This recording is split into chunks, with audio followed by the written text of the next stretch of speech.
It was a humid night in the rural outskirts of Kampung Bukit, a small village nestled deep in the Malaysian countryside.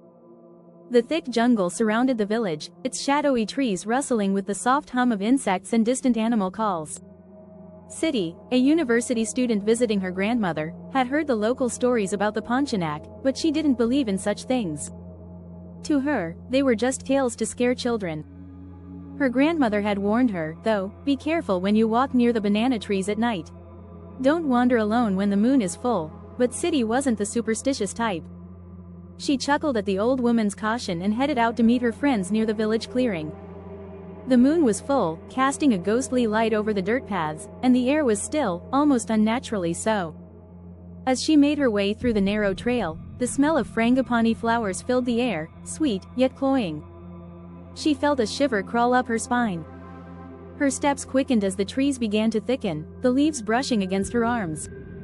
The banana trees stood tall, looming like silent sentinels on either side of the path. Something about the trees felt wrong. The air here was colder, and the smell of the flowers became overwhelming.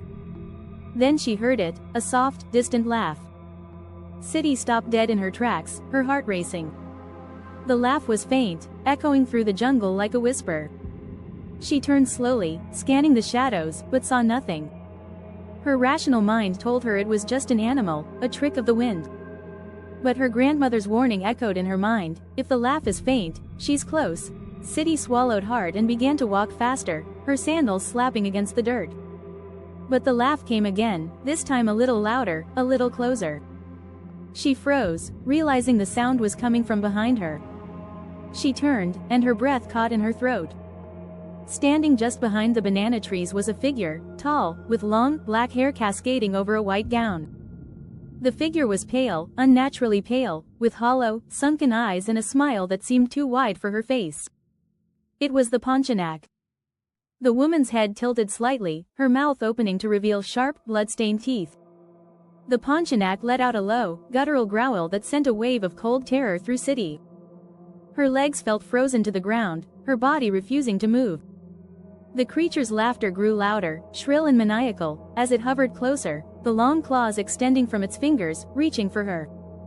Siti turned and ran, her heart pounding in her chest. She sprinted through the trees, the branches whipping at her face and arms. The laughter echoed around her, bouncing off the trees as if it were everywhere at once.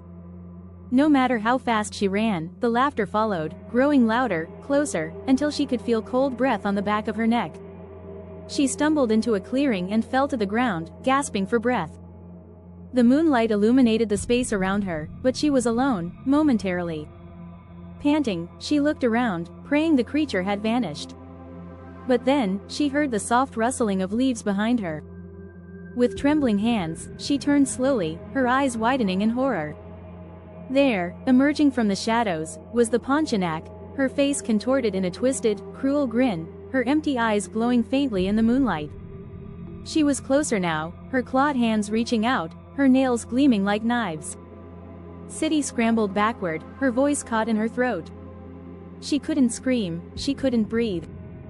The Pontianak crouched low, crawling toward her, her black hair dragging along the ground like a living thing.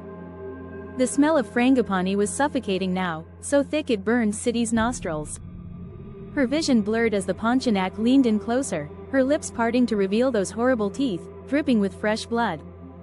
"Please, no," Siti whispered, tears streaming down her face. But it was too late. The Pontianak let out a final, ear-piercing shriek before lunging. The next morning, Siti's grandmother awoke to find the village in a frenzy. Villagers had found Siti's body, lying near the banana trees, her face twisted in terror. Her neck had been torn open, her blood drained, and in the air was the faint smell of frangipani. The villagers knew what had happened. They whispered among themselves, lighting incense and praying, but none dared to go near the trees. They knew that once the Pontianak had tasted blood, it would return. And somewhere, deep in the jungle, the Pontianak laughed.